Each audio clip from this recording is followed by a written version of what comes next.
你敢相信吗？一艘在冰冷海面上航行的探险游轮，在一夜之间竟然变成了移动的病毒实验室。MV Hondius 号游轮爆发汉坦病毒的消息，现在已经让全球防疫部门进入了疯狂的追踪模式。目前已经累计有8个人确诊，其中3个人已经不幸病逝。就在全世界还在核对下船名单、追踪航班动态的时候，新加坡的反应速度简直快到让人头皮发麻。5月2日，一名67岁的新加坡男子回国。5月6日，一名65岁的新加坡永久居民回国。结果呢？这2个人还没来得及呼吸一下家乡自由的空气，就直接被送进了国家传染病中心进行隔离监测。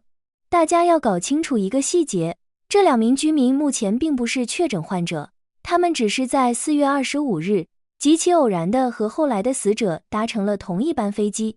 仅仅是因为这种时空伴随的可能性，新加坡的系统就瞬间锁定了他们。这种宁可错抓，绝不放过的雷霆手段，背后折射出的是一种极度的警惕。这可不是普通的感冒流感，这是罕见的高致命病毒加上复杂的跨国传播链。当病毒还在试图寻找下一个宿主时，新加坡已经把大门焊死了。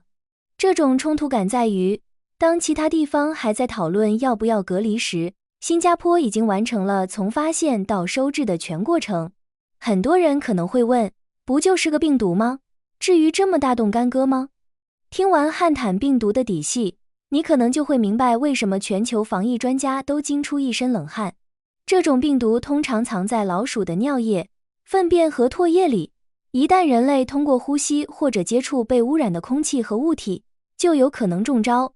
最可怕的是，它发作起来非常凶猛，严重时会导致呼吸衰竭、休克甚至死亡。更让人绝望的是，目前全球范围内没有特效药，也没有针对性的疫苗，基本上只能靠自身的免疫力和医院的辅助治疗死扛。虽然在大多数情况下，汉坦病毒不容易人传人，但南美的一些变种，比如安第斯病毒，已经出现过人际传播的案例。你想想看，游轮这种环境是什么地方？那是绝对的密闭空间，几百上千人在狭小的走廊、餐厅和甲板上长期共处。船上的医疗资源本来就有限，一旦病毒在船员或乘客之间产生变异或者大规模扩散，追踪起来简直是天方夜谭。所以说，现在的游轮在防疫专家眼里，根本不是什么旅游工具，它简直就是病毒最喜欢的超级传播容器。面对这种未知且致命的威胁，任何一点点的疏忽，都可能演变成一场无法收拾的灾难。这也是为什么这次全球都如此紧张的原因。为什么同样的病毒，在很多国家是爆发后才反应，而新加坡却能做到还没爆发就先围堵？这绝对不是因为新加坡人更聪明，而是因为他们的预警系统跑得比病毒还要快。就在5月4日和5日，当局刚接获国际通报，甚至还没看到病毒的影子，整套国家机器就瞬间启动了。他们第1秒就锁定了所有乘客名单，第2秒就开始识别航班的交叉轨迹，第3秒就精准定位到了这2名回新的居民。整个流程丝滑得让人难以置信。这背后其实隐藏着新加坡的一套速度逻辑。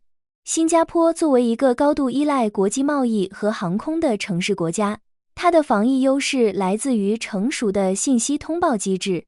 在这里，民航局、港口管理局和卫生部不是各自为政的孤岛，而是一个可以随时联动的整体。更牛的地方在于，他们早就预设好了各种跨境传染病的应对剧本，一旦触发开关，系统就会自动运行。你以为这是一场临场的危机公关？不，这其实是制度的自动导航。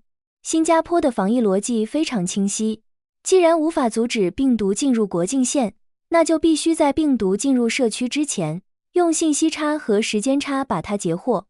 第4章30天隔离加45天追踪。新加坡的狠是用时间堵住潜伏期。新加坡这次采取的隔离措施，用一个字形容就是狠。即便这2名居民目前的检测结果可能是阴性，他们依然不能回家。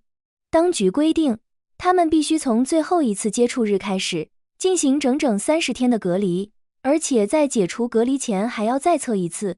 这还没完，隔离结束后，相关部门还会进行长达45天的电话追踪，直到覆盖这种病毒最长的潜伏期。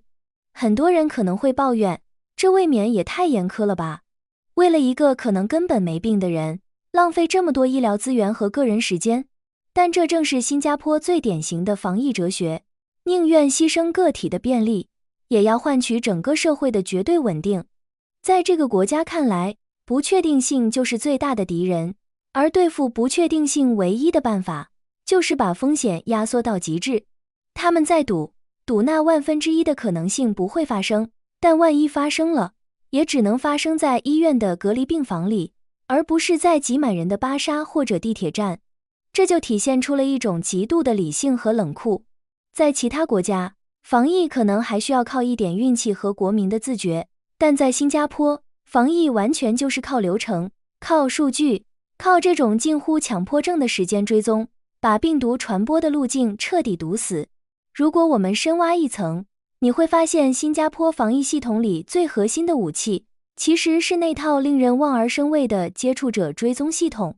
假设这2名居民中真的有人确诊了，你会看到一个令人震撼的场景，当局会立即展开地毯式的追踪，每一个他们见过的朋友，每一个同桌吃饭的路人，都会在几个小时内被锁定并安排隔离。这就是在病毒形成社区传播链之前，强行用剪刀把那个源头剪断。新加坡的防疫系统本质上是一套国家级的风险管理模型，你可以把它想象成一个精密的水过滤系统，机场是第一道过滤器，拦住大颗粒的杂质；医院是缓冲区，处理已经发现的问题，而广大的社区则是最后的防线。这也就是为什么在后疫情时代，新加坡能够迅速恢复经济运作，甚至保持各大金融机构和跨国企业的正常运转，因为它的系统设计初衷就是为了避免大规模停摆。如果为了防病毒而让整个社会陷入瘫痪，那在新加坡的逻辑里也是失败的。所以，这种精准的打击和高效的追踪，本质上不是在防病毒，而是在防范整个社会系统的崩溃。只有系统稳住了，信心才会在，繁荣才会继续。虽然目前当局的判断是风险偏低，但你绝对不会看到新加坡有任何松懈的迹象。有人可能会觉得，新加坡是不是有点反应过度了？其实只要你看一下地图就明白了。新加坡是全球的航空枢纽、港口枢纽，更是邮轮枢纽。每天有无数的航班和船只在这里交汇，任何一个输入性病例，在新加坡这种高度密集的节点上，都可能被放大成严重的国际事件。一旦这里爆发疫情，代价绝对不仅仅是增加几张病床那么简单，它意味着旅游业的归零、贸易的受阻，以及全球投资者对这个金融中心安全性的信心崩塌。这就是所谓的小国生存逻辑。对于新加坡来说，安全不仅仅是卫生政策，它更是一种核心竞争力。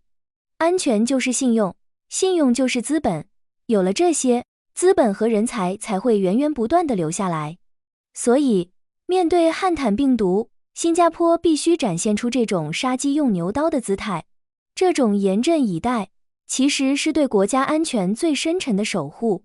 文案的最后，我也想问问大家，你觉得这种牺牲小我便利，换取大我安全的防疫逻辑，在未来的病毒挑战中，是不是唯一的标准答案？又或者，面对这种跑得越来越快的病毒，我们还能有更好的应对方式吗？欢迎在评论区分享你的看法，点赞订阅频道，我们下期视频再见。